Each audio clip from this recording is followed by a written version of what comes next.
When you start studying ancient human history and the origins of humankind, and we in South Africa see ourselves as the experts in the origins of humankind because we tell the whole world that we live in the cradle of humankind. And for those of you that have never been to South Africa, that's all you see everywhere you go, cradle of humankind, cradle of humankind. But what they do is they cause a lot of confusion with these signs because they take you off to the wrong places. They take you off to Sterkfontein Caves and to this wonderful sort of Disney world of cradle of humankind called Marupeng. It's beautifully put together, but they do cause a lot of confusion because they start showing you what is still regarded as the theory of evolution, and they sell it to you as fact. And I have a bit of a problem with that. But anyway, that's another presentation for another day. So when you start studying the origins of humankind and ancient human history and ancient civilizations, I'm sure many of you will be aware of this. It doesn't take long before you realize that something doesn't quite fit and some large pieces of the puzzle are missing. And you've got to go outside of the establishment and the textbooks. You've got to go out to crazy places like this, where you find the authors and the researchers that are writing and working outside of the established academic areas, to find really some very interesting scientific research and information. And it's really on that basis that many scholars and authors have been writing for decades, actually hundreds of years, and in fact, when you go a lot further back in time, for thousands of years, scholars and writers have been writing about this first and ancient civilization of humans that lived at the bottom tip of Africa, the southern tip of Africa. But all of this has been written about from extracts of ancient texts and scripts and Sumerian tablets and this and that and folklore, but very little physical evidence has ever been presented. And it's really this, our discoveries in South Africa of the last 7 years, and especially the last 3 years when I got involved with Jan Heine, when we started making these discoveries that pretty much blew our minds and forced us on a daily and weekly basis to reconsider everything we thought we knew about our human history. The last email, for example, I got from Professor Paul Van Ward from Harvard University, who sent me his amazing book, Gods, Genes, and Consciousness, who writes extensively about this first civilization of advanced beings who lived at the southern tip of Africa. And so it goes, just to mention one. But what we do know is that the Sumerian tablets keep telling us some of these very important things. And it's up to us to decide if we're going to believe it or not. Now, I have no doubt whatsoever that the ancient civilizations had a lot better things to do than to sit and try and write down a bunch of bull to try and confuse future generations about what it is that they knew. Okay, and this is where I have a real problem with the sort of the divided approach that some academics have. They'll tell us that we've learned everything we know today from the Sumerians, archaeology, agriculture, astronomy, architecture, medicine, law, etc. We pretty much got from the Sumerians. But when it comes to some of the more weird and esoteric stuff, I say, oh no, they must have been drunk when they wrote that. But, well, you must decide. Do you believe this stuff or don't you? And I don't think we can have this divided approach to the ancient texts. And these tablets tell us very clearly what was going on in ancient times, where the first people lived, what they did, why they did it, who created them, where did they come from, and all these things. And it suddenly paints a completely different picture from what we find in our textbooks. And I must tell you, one of the most common emails I get from people from all over the world, and I'm talking hardcore academics, is, I love your work, I love your research, it's really wonderful, exciting stuff, but I can't support you on an official basis because I might lose my job. Now, that's not the kind of academic fraternity we'd like to see evolving around us. And I hope that as this information comes out, people start looking at this, especially from the academic world, with a more serious approach, because it definitely deserves that. Just to show you two beautiful examples of Sumerian tablets. The one on the left is a Sumerian tablet, one of the kings list that's been found. And this one talks about a time period of 212,000 years.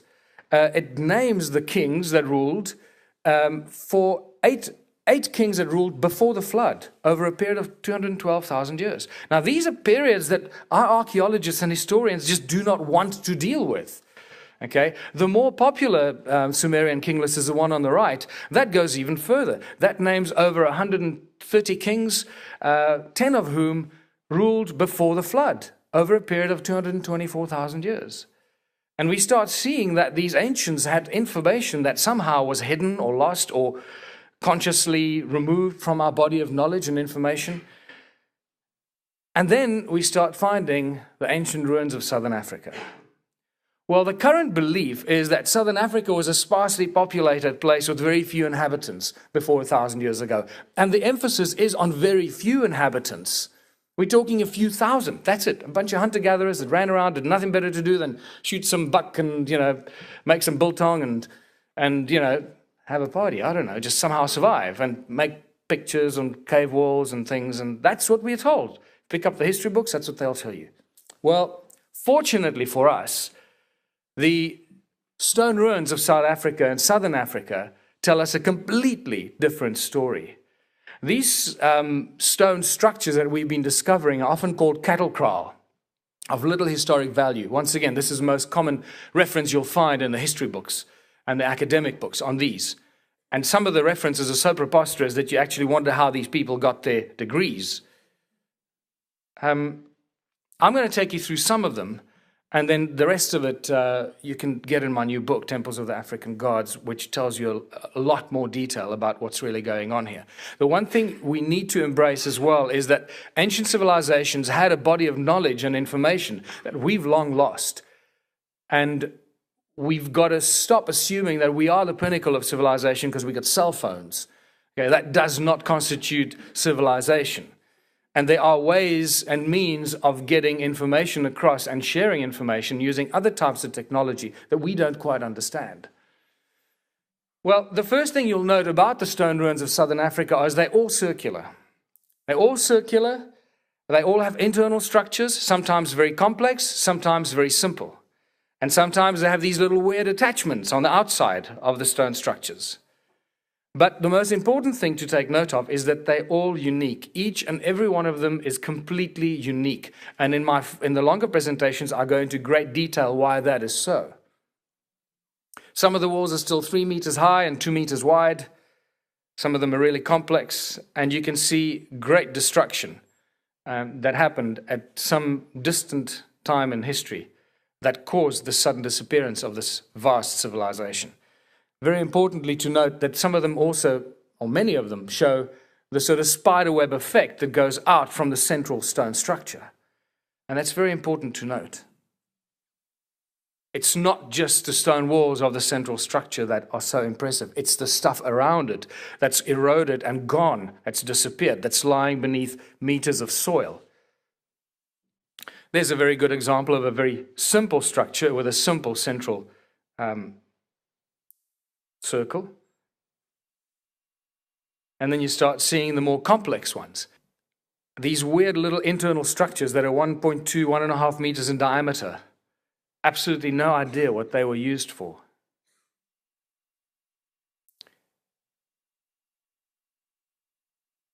This is a very important stone circle. It's one of the first ones that was measured and sort of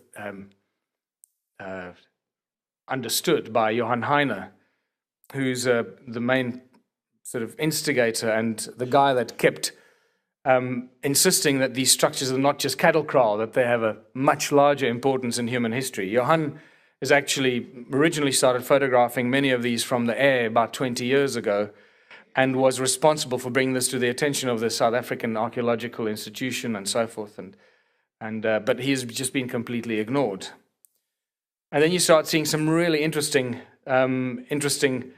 shapes, like on the left-hand side there, you can see that weird horseshoe shape with a perfect circle in the middle, and the little towers at the entrance to the horseshoe shape. And these suddenly start to re-emerge over and over again. Look again, once again, it's not just the main structure to look at, but it's the greater area around it that is gone and eroded. That looks like a very complex spider's web. There you see, this is some of the ruins that are in the Sapi, the forestry areas. Thousands and thousands of ruins have been destroyed by the forestry industry, and some have been protected and remain, which is a good thing. It seems that SAPI has finally woken up and realized that they need to protect some of these ruins.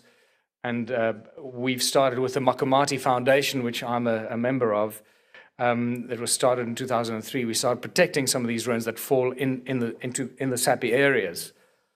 And there's another one of those horseshoe, interesting shapes of the pillars. And this one is inside a much larger structure. And then you got a nice aerial view from the helicopter we took. If you look carefully on the left-hand side, you'll notice that there were many more structures in between. It didn't end with this one in the foreground and that one over there. It once was an ongoing settlement of many, many more structures that just never ended.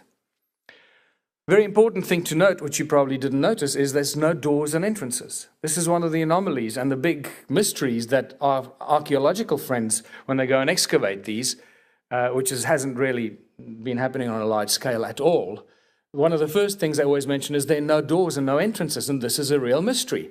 What the hell were these things used for if there aren't any doors or entrances? And then we get to realize that we're dealing with what we now know, not just speculate on, we know this for a fact. This is the largest and most mysterious ancient stone settlement on earth, and consists of dwellings, workplaces, places of worship, ancient roads. These roads run for thousands and thousands of kilometers. And terraces, agricultural terraces that cover more than 450,000 square kilometers. This is not a quick something that you throw together while you're a hunter-gatherer or migrant laborer moving down from the north trying to find new pastures. This is a serious, ongoing engineering feat of proportions that we cannot find anywhere else in the world. As I said, the agricultural terraces run for thousands of kilometers. They seem to have been designed for crops and livestock. And then you've got to ask yourself, to feed how many people? In this sparsely populated subcontinent, what the hell were all these thousands of kilometers of terraces all about? The numbers just do not make sense. There's just a few examples of some of these terraces. This terrace, for example, was an archaeological friend of mine at the University of Pretoria told me with absolute certainty, well, this is at least 5,000 years old, but probably a lot older, just studying the erosion patterns on this. And he said, but if you quote me, I'll deny it. So I said, okay, I'll quote you, but I won't mention your name. And then you start realizing this is incidentally all near the area of Watervalboven, the town that I've now moved to and live and do all my research in, because most of the densely visible structures are there. So it's very easy to access, drive up the mountain in your 4x4 and spend days and days there studying these things.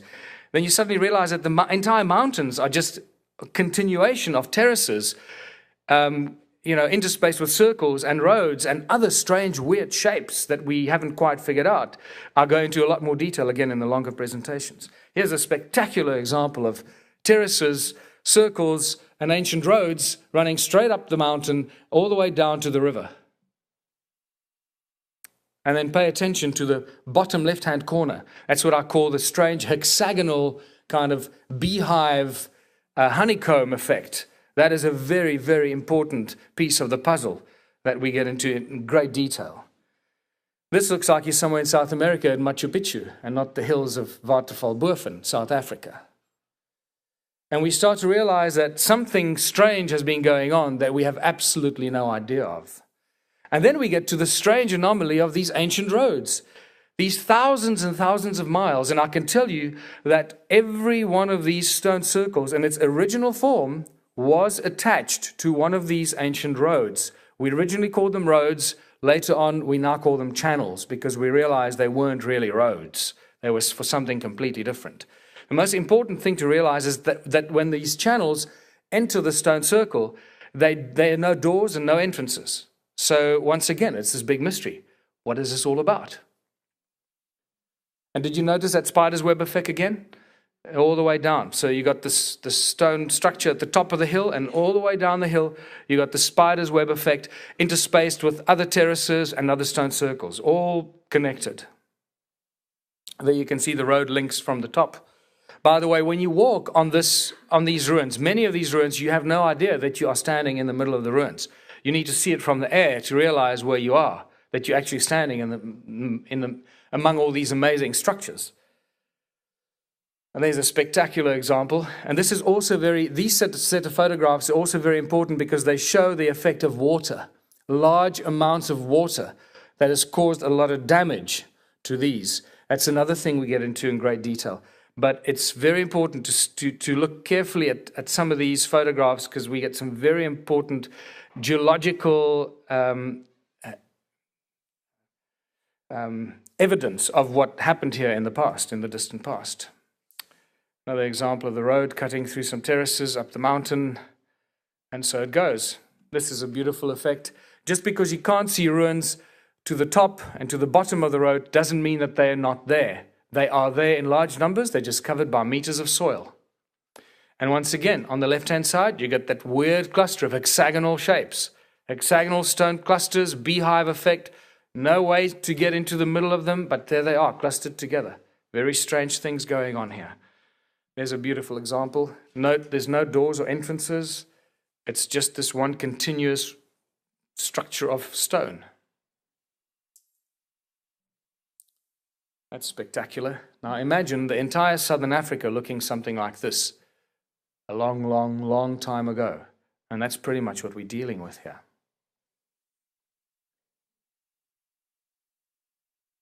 There's another one of those sets photographs where you can see the effects of water moving in one specific direction. What's it all about? Always about gold. That's one thing that you cannot separate from human history is gold. Man's obsession with gold, but even more importantly, God's obsession with gold. Every ancient civilization, whenever the colonialists arrived there and they found this abundance of gold, and they asked the locals, who does the gold belong to? What was the answer? Always the same answer. The gold belongs to the gods. Something weird was going on here. Wherever there are stone circles, there are gold mines. Oh, surprise, surprise. And we have walked through hundreds of these ancient gold mines. Hopefully you can see the stone circles there with terraces. There are at least 8 circles there, beautiful terraces. Remember, a lot of soil covering these structures. You can hardly see them anymore. Just to show you some of these gold mines that you find right up the side of the mountain, into the sides of the mountains. There are hundreds, if not thousands of them. In one day, I probably walked through close to 100 of these mines. What's interesting about this, then in the mid-1800s, when the gold rush happened in South Africa, these gold mines were all reopened by the gold explorers, and I believe that they weren't actually created as new mines. They just reopened these ancient mines that these ancient civilizations were mining a long, long time ago. And for those of you who like orbs, here's a nice picture for you. To show you that even the orbs are interested in the ancient cultures and our gold mining activities. And there's a spectacular shaft. It's strangely enough, we don't know how deep this is. It's at least 100 meters deep. I was very nervous sitting next to it there. On the right, you can see what it looks like from the air, and it goes all the way down. It's probably about 5 miles away from what is still the richest gold mine in the world today, Sheba Gold Mine. Do you think they knew something we don't? And then we find the brilliant Ann Kritzinger. I think she's head of geology at Zimbabwe University. About 3 years ago or so, she wrote a spectacular paper. Remember, these ruins carry on right throughout South Africa, Zimbabwe, Botswana, and Mozambique, and across the Zambezi even further north.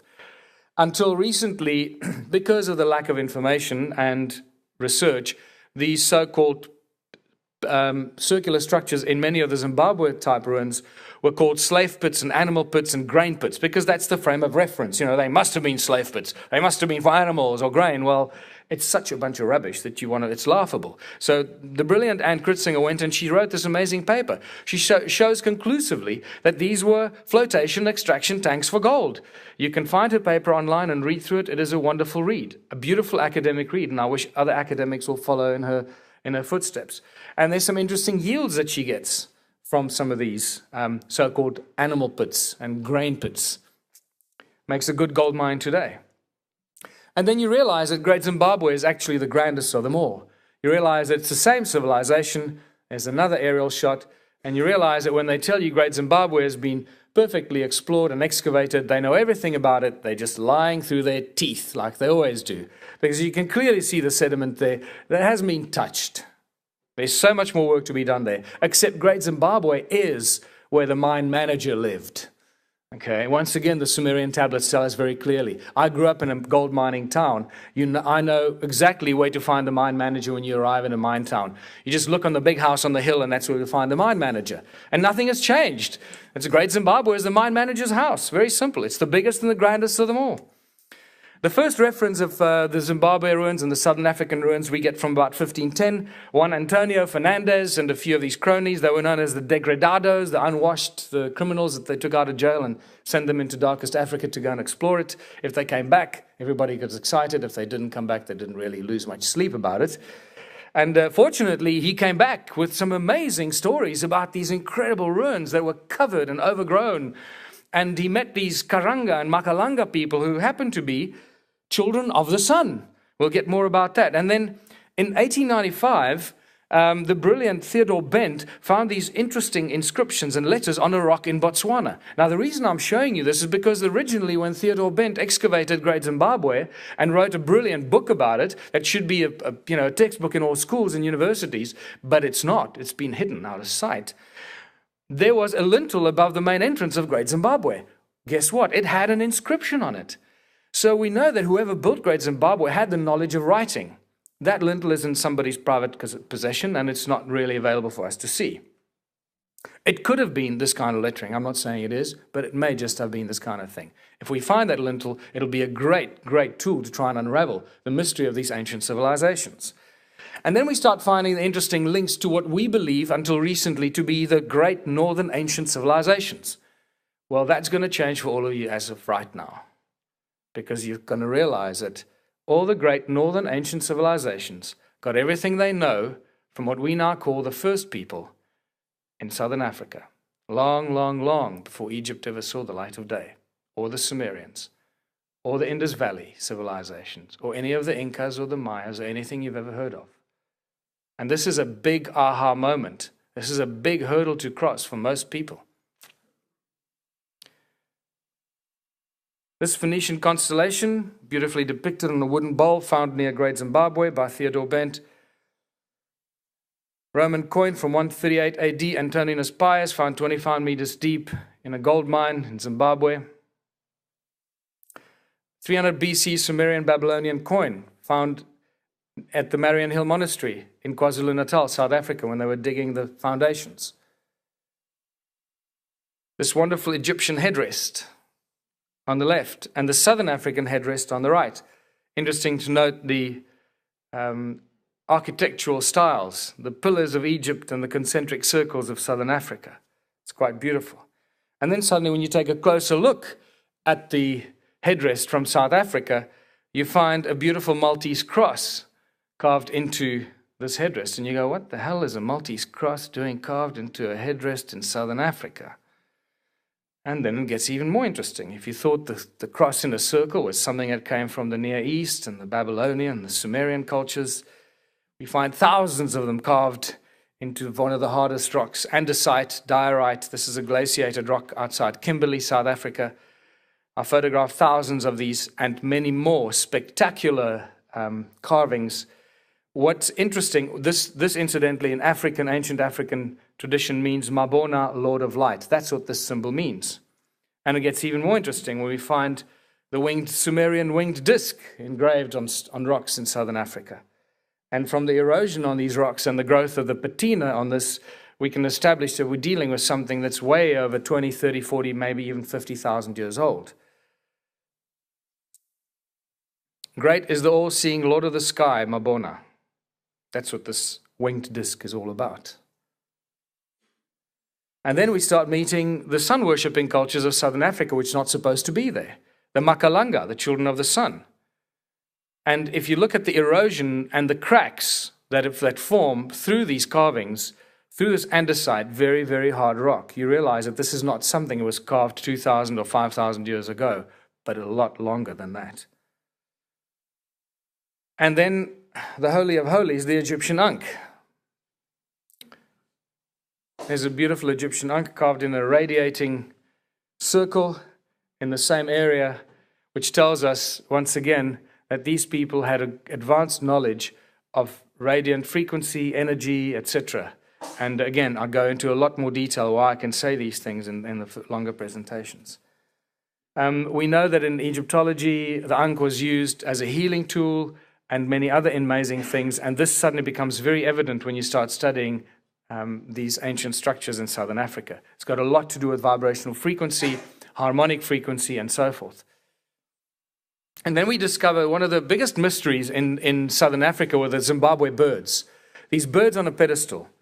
Now, in Egyptology, this again, once again, the brilliant Theodore Bent showed us in 1895 that the bird on a pedestal from the zodiac of Dendera was also a representation of the goddess Hathor, who was supposed to be the goddess of the gold mines and the protector of the gold mines. And many of the gold mines that he excavated in those days, he found these little carvings at the entrances to these gold mines as to protect the gold miners in Egypt and the Near East.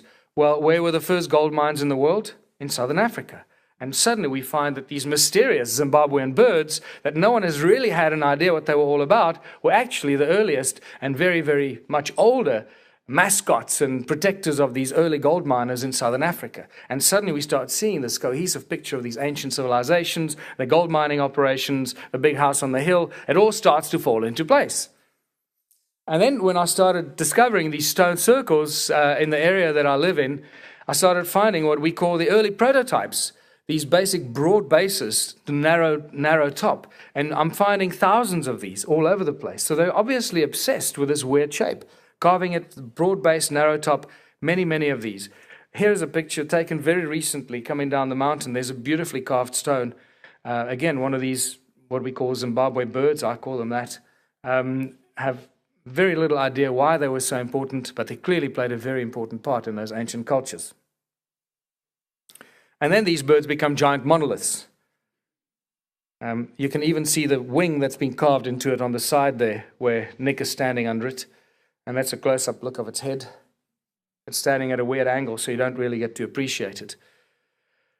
And then you got to ask yourself, what is so special about all these ruins and there's all this weird stuff going on? Well, it seems to be that these turned out to be very special cattle kraal for very special cattle, obviously, because many of these stone structures show advanced knowledge of geometry and even sacred geometry and architecture and some really interesting stuff that you don't just throw together accidentally. And it goes on and on and on. This one is my special favorite because this one starts to deal with shapes and structures that are very close to a lot of people's hearts, and specifically the knowledge of sacred geometry. Remember that the word sacred means fixed geometry. It's got nothing to do with wishy-washy religion. It actually means fixed geometry as made by the divine being or the divine creator. And when you extrapolate, they're just the alignments to show you how these guys didn't mess around. But it gets even more mysterious. When you extrapolate that flat area of this particular circle into the circle, you get a perfect hexagon. And you see the beautiful triangle that touches the inner circle perfectly, and you start to realize that these guys understood the Platonic shapes and the tetrahedron and the star tetrahedron and so forth. And you realize that they understood the fundamental principles of physics and all these kind of things that we only really recently started grappling with. And those that study sacred geometry will recognize it as the fruit of life and so forth. And we also suddenly realized that Leonardo da Vinci knew exactly what he was talking about, except these guys were doing it 200,000 years ago already. Where's the flagship among all these ruins, you may ask? And the flagship is undoubtedly Adam's calendar. But before I get there, I'm going to tell you about the stones that ring like bells. And this is very important. You realize that those slides were swapped, right? When we started clearing some of these sites, we started hearing these stones as we were lifting them and moving them, that started ringing like bells. Now, normally when I do my tour around South Africa, I carry a few samples with me. And when I say they ring like bells, I mean they ring like bells. And unfortunately, I couldn't bring a stone sample with me. I will be loading these on the website very soon to actually show you, and so you can listen to it and really appreciate it. These guys are clearly working with sound harmonics, harmonic frequency, and that's why these shapes and all these structures were very, very important. Discovering Adam's calendar, in 2003, Johann Heine accidentally stumbled upon this amazing calendar site. These are the main calendar stones in the center of what was originally a circular structure. It's perfectly aligned with the cardinal points, north, south, east, west, solstices, equinoxes. That's what it looks like from the helicopter. The tree on the right is north, the tree on the left is south, and you've got the two main calendar stones in the middle. North-south line cuts right through and in between the two main calendar stones. That's the view north, and you can see it goes right through the middle. And that's the view south, right through the middle. This was the stone man that in 1994 was removed, was the anchor point, was the pivotal point of Adam's calendar. It was removed for the simple reason that they wanted to put a plaque on it to commemorate the launch of the opening of the Blue Swallow Reserve. It's a great mystery, but they desecrated the holiest site on earth. By the way, Credo Mutwa, the brilliant, wonderful South African shaman, Credo Mutwa, many of you may be familiar with Credo. Credo calls this one of the two most sacred sites on earth. He says this is where heaven mated with Mother Earth. I'm not going to go into this again, it's too much information, but it is a very, very important statement he made, and it took me at least a year to try and figure out, and eventually figuring out what the hell Credo meant when he said, this is where heaven mated with Mother Earth. And that is why, according to Credo, Adam's calendar, and then the Tsodilo Hills in northern Botswana, the serpent worship site in northern Botswana are the two most sacred sites on earth. That's the view that the stone man had before they removed him, looking at the spring equinox sunrise. Why is it a calendar? There's Johann Heine, by the way, the guy that discovered it. Because the tall stone in the foreground casts a beautiful shadow on the calendar stone, and you can still tell the date and the time of the year accurately even today. We now believe that this calendar site is about 280,000 years old, a lot older than anyone's ever imagined. And there's a lot of things that point towards that. Once again, this is not something that you just come up in a day or a week or a month. This has taken us 7 years to reach these conclusions. And so every day of the year, you can mark exactly what day of the year it is. It starts on the right-hand side with the winter solstice, and then the shadow moves across. When it reaches the left edge of the stone, it's the summer solstice, it stops, and it moves back again. And that's the Adam's calendar principle. There you got a 3D reconstruction of it.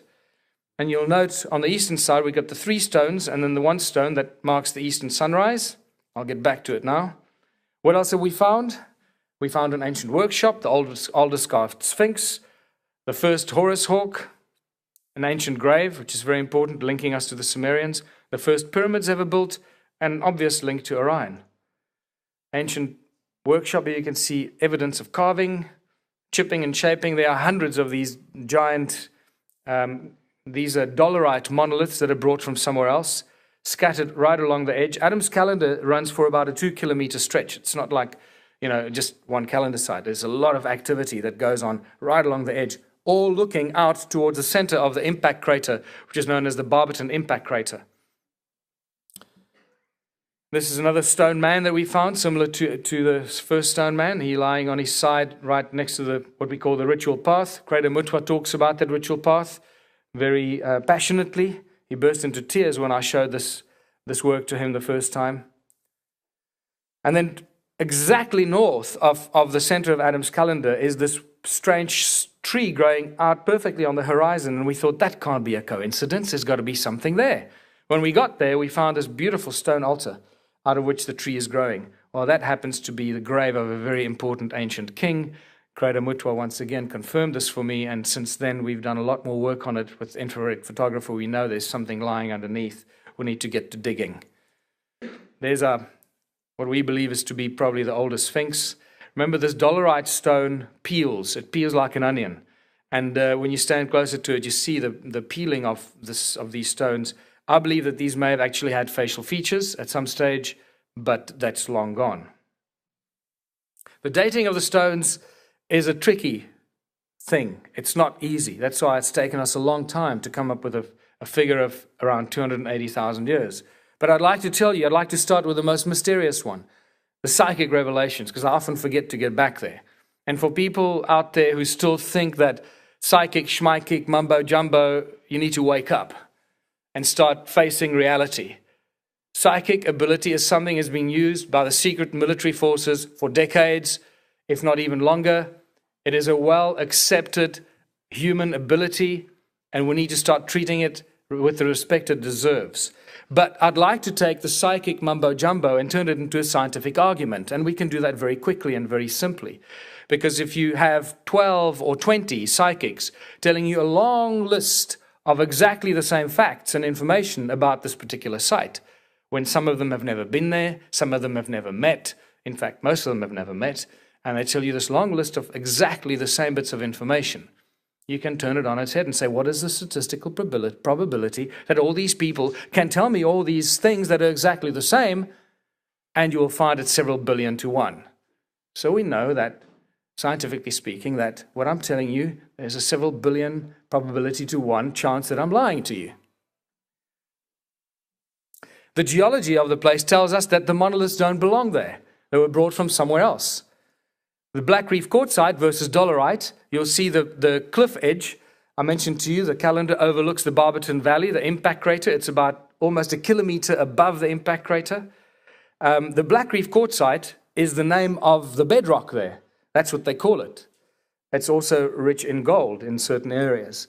While all the stones that you see of Adam's calendar, every single one of those stones on the edge is dolerite. It was brought from somewhere else. It does not belong there. It's not part of the bedrock. It's a different, completely different geology.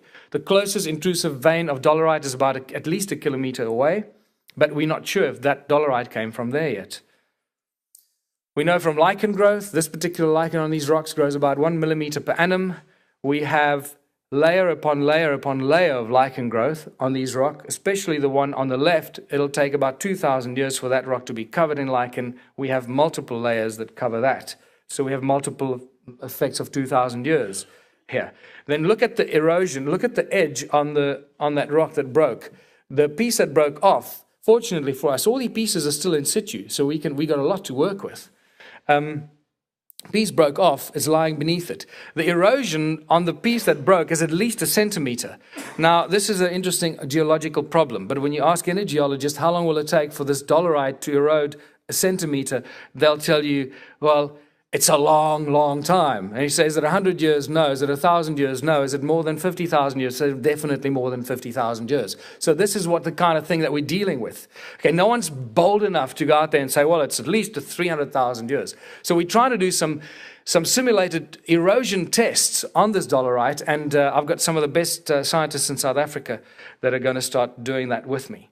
Archaeoastronomy is really interesting. At first, you realize that Adam's calendar was a beautiful circle, as you can see, circular structure.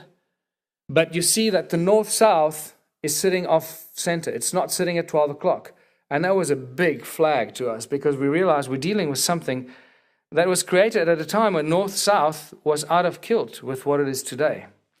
And when you start getting involved in archaeoastronomy, it becomes a very tricky subject. And a lot of suppose arguments would arise out of this. So I'm going to keep this very short because there's a lot more work to be done here. But when we measured it, we find that there's a deviation of 3 degrees, 17 minutes, and 42 seconds. Deviation from the current north, south, east, west alignment. Now that suggests to us that Adam's calendar was built when the current north, south, east, west was out of kilt with what it is today.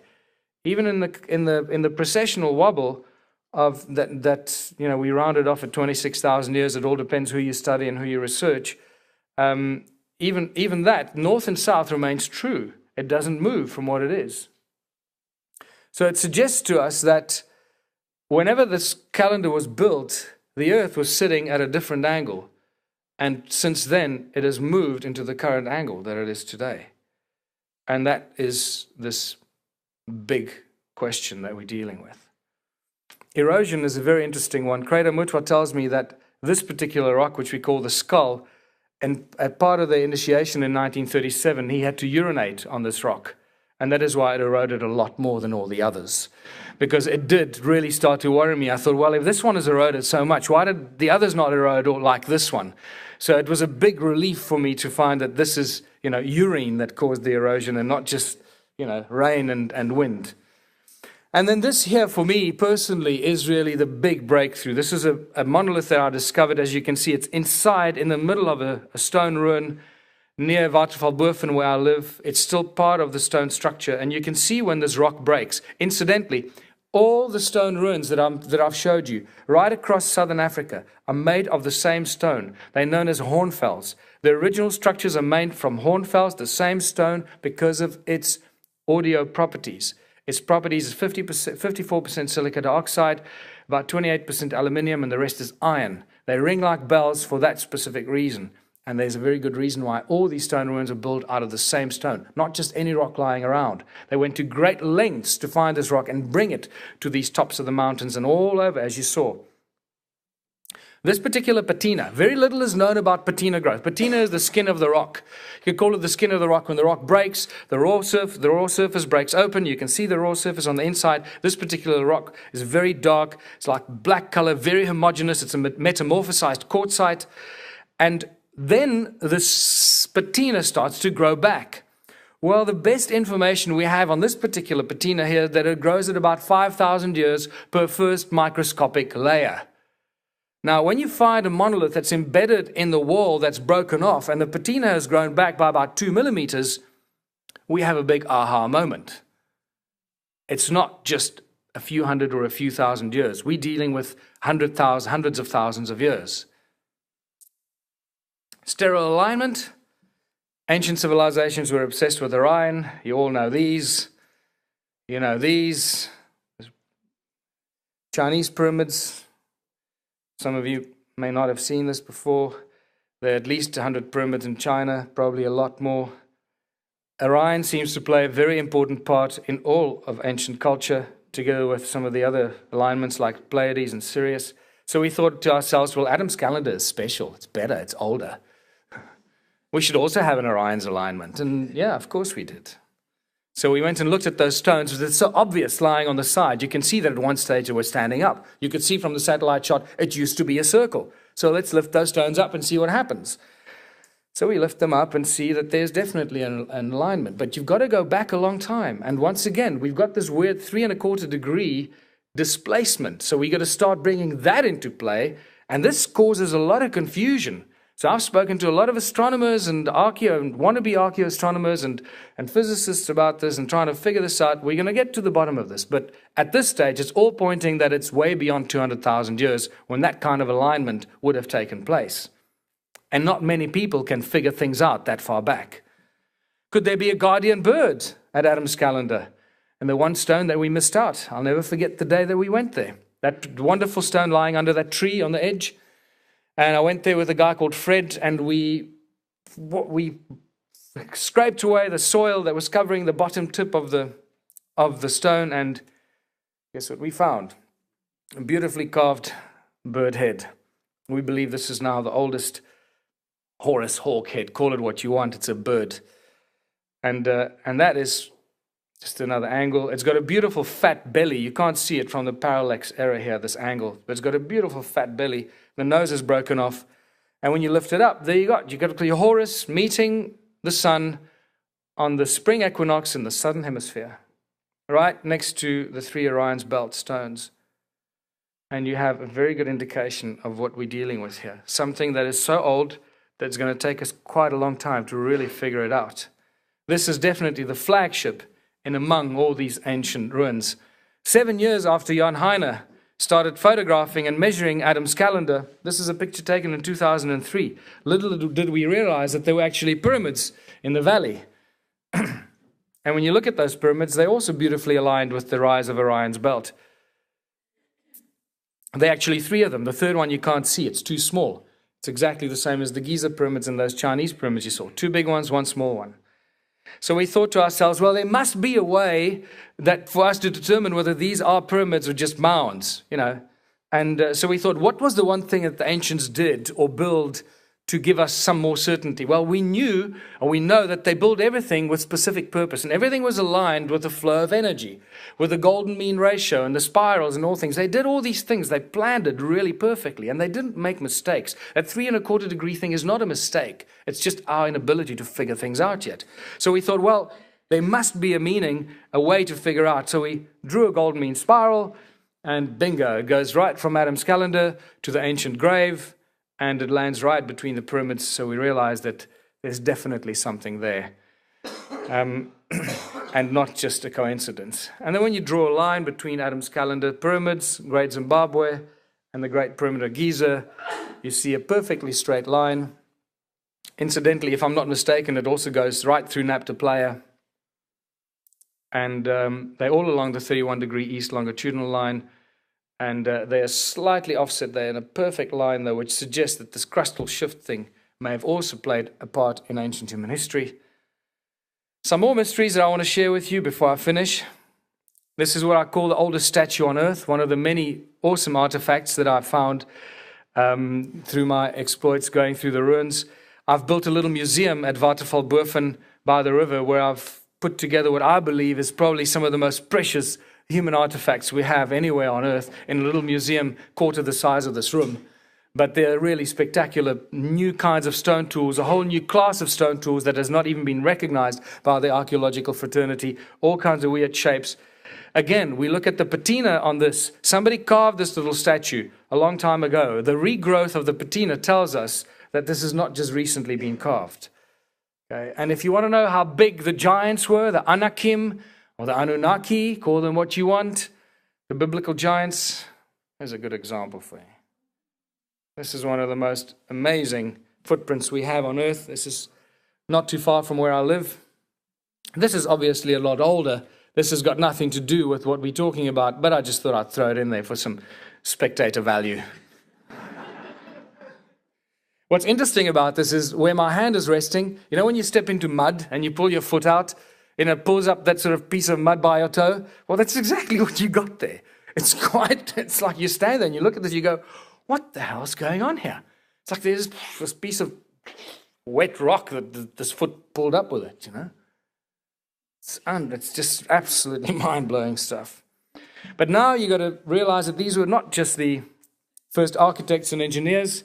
They carved these things into rock. I've photographed hundreds of these petroglyphs, of these stone circles. This one is specific interest because it's got this beautiful crack through it. And when you look at the erosion on the crack, once again, the geologists tell us, well, geez, I mean, this is going to be 100,000 years old at least. This stuff, that crack is not just going to erode the way that when you measure the erosion on this is really old stuff. So these are the circumstantial things we look at when we try and date this. I normally fool people. I say, no, we just carbon date the rock. Sometimes they don't get that. And then the archaeologists all do us a great favor. And those of you that are going to come to my presentation on Tuesday, we're going to get into this in great detail, dealing with the harmonic resonant frequencies and the energy generating devices, because as you can imagine right now, this is where it's going. The archaeologists go and they do a detailed report of these ruins, and this is what they come back with. Well, I don't know if you can see what I can see, but I clearly don't see as a human settlement here. I see something completely different. There's no entrances. Every single one of these stone circles is linked by this weird wire or a road or a channel. And some of them are not just single walls. They've got amplification chambers around them. In the 40s, the Japanese devised what they called the death ray. They were going to smite the Allied armies with it. Unfortunately, they got nuked before they could use it. But what the death ray used was what's referred to as the magnetron. We use it in laser beams and our microwaves in our houses. It's a high energy generating device. It's a very lethal bit of apparatus.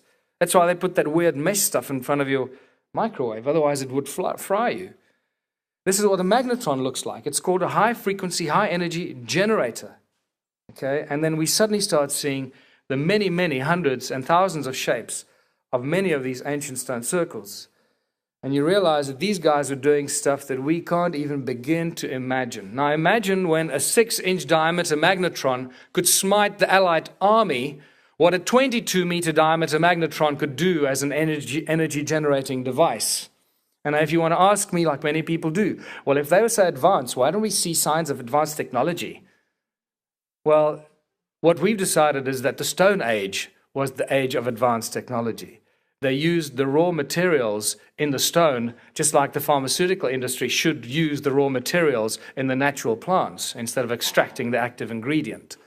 The quartz, the metals, the gold, the iron is stronger and more active in its natural form in the rock. If you know how to use it, you'll know how to apply it. So how many of these stone circles are there? And this is the really big aha moment. In 1891, Theodore Bent estimated that there were about 4,000 of these. Remember, he traveled throughout southern Africa greatly, and first guy to really excavate Great Zimbabwe. 4,000 of these. By 1974, Roger Summers wrote 3 or 4 books on the ruins of southern Africa, and he estimated, beautiful calculation, 20,000 stone ruins. By then, I was so impressed, because in a sparsely populated subcontinent, 20,000 stone structures is like, each one of the people living there built himself 5 stone structures. That's really impressive. They had nothing better to do. And then I got involved in 2007, and very quickly, after walking up and down many of the mountains and seeing literally thousands of these stone ruins, I guessed that there were at least 100,000 of these. I called the ex-head of archaeology at Wits University, Revel Mason, and I said, Revel, how many of these stone circles do you think there were? Because he did a lot of work on this in the 80s. And he said to me instantly, off the top of his head, he said, at least 100,000. I said, that's fantastic, because that's what I think, at least 100,000. And I said, but that means that there must have been millions of people living here. And he went, well, then they couldn't have been 100,000. That's it, case closed. You see, what happens here is because we allow our current perception of what we think the world is and our history was to rule the way we structure our thoughts, and the takeout and the analysis and the conclusions we make. We don't do what the CSI guys do, and I want to be like the CSI guys. I want to follow the clues and reach my conclusions based on the clues that I find. And that's what I like to say to people, is just follow the clues. Don't just believe the textbooks, because they speak from a very narrow base of knowledge and information. So by the time I finished counting, I realized that I needed to count these before I released this latest book, because otherwise I'm just sucking thumb like everybody else. So I used the latest technology, which is obviously satellite technology. And can you see that? You see them down there? And I started counting. I broke it up into these interesting squares, and remember that you can only start counting these on Google once you've walked the mountains, once you know what the terrain looks like, so that you can recognize it from the air. So you can't do this just by looking at Google and say, well, there's nothing there. Once you know where you've been, and you can then say, that's what it looks like from the air, you can say, I see, there are ruins over there, and they disappear under the trees, but they come out the other side of the trees over there. So I know they continue under the trees. So you can start extrapolating these things, but only once you've walked the ground. Okay, so I started counting.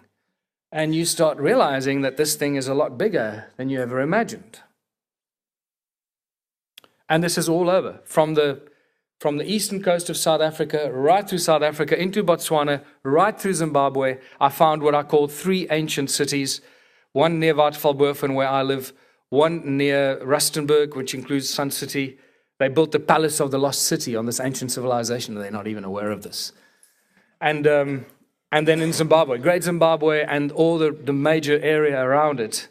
And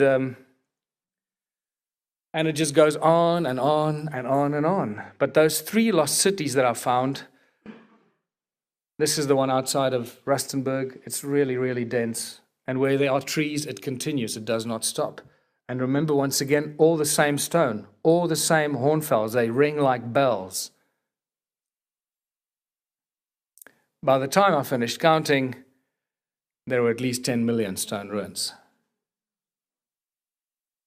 So, whatever that may mean to you, it means that we know nothing about our human history, and we need to start from scratch. There's a vanished civilization at the tip of southern Africa. We call them the first people. The South African wise men, the Sangomas, the shamans like Credo Mutwa and many others like him know about this. They've known about it. They've been speaking about this for decades, and they've often been made laughing stocks. Well, I hope that this is going to start vindicating their wisdom and start focusing a lot more attention to this vanished civilization that we know absolutely nothing about, the first gold miners on Earth and the progenitors to each and every one of us in this room. Thanks very much for coming.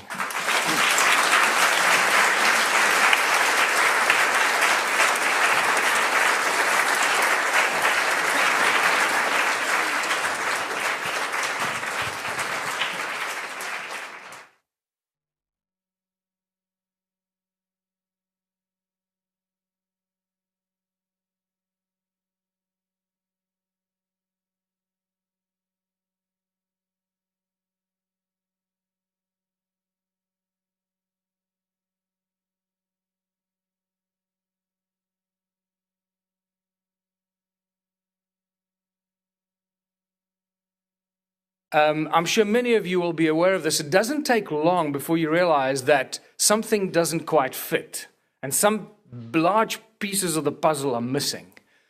And you've got to go outside of the establishment and the textbooks.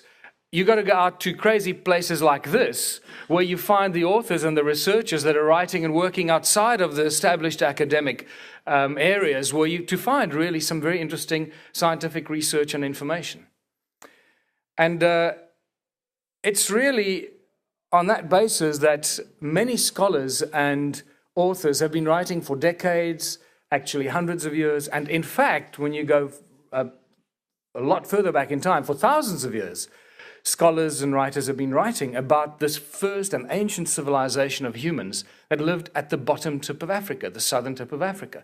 But all of this has been written about from extracts of ancient texts and scripts and Sumerian tablets and this and that and folklore, but very little physical evidence has ever been presented.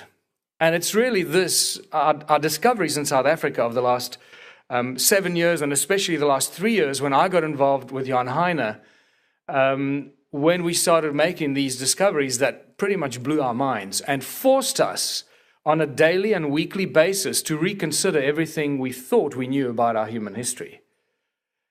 The last email, for example, I got from Professor Paul Van Ward from Harvard University, who sent me his amazing book, God's Genes and Consciousness, who writes extensively about this first civilization of advanced beings who lived at the southern tip of Africa.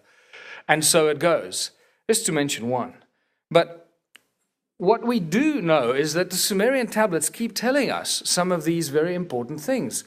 And it's up to us to decide if we're going to believe it or not. Now, I have no doubt whatsoever that the ancient civilizations had a lot better things to do than to sit and try and write down a bunch of bull to try and confuse future generations about what it is that they knew.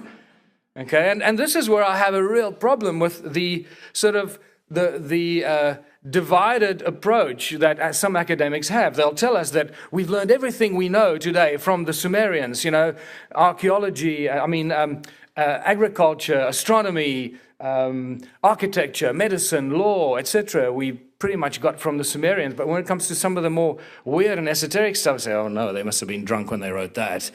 But, well, you must decide, do you believe this stuff or don't you? And I don't think we can have this divided approach to the ancient texts.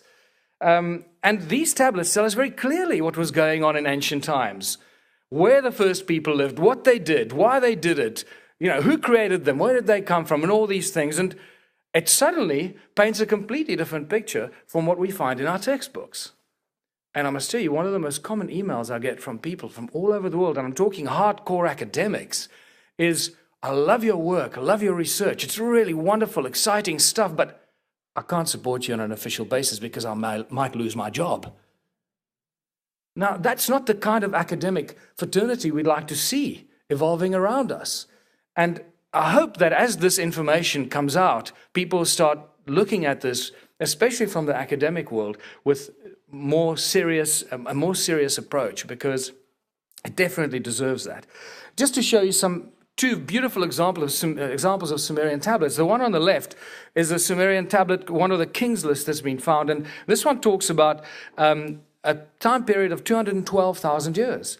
it names the kings that ruled for eight kings that ruled before the flood over a period of 212,000 years. Now, these are periods that our archaeologists and historians just do not want to deal with. Okay, the more popular Sumerian king list is the one on the right. That goes even further. That names over 130 kings, 10 of whom ruled before the flood over a period of 224,000 years. And we start seeing that these ancients had information that somehow was hidden or lost or consciously removed from our body of knowledge and information. And then we start finding the ancient ruins of southern Africa. Well, the current belief is that southern Africa was a sparsely populated place with very few inhabitants before 1,000 years ago. And the emphasis is on very few inhabitants. We're talking a few thousand. That's it. A bunch of hunter-gatherers that ran around, did nothing better to do than shoot some buck and, make some biltong and have a party. I don't know, just somehow survive and make pictures on cave walls.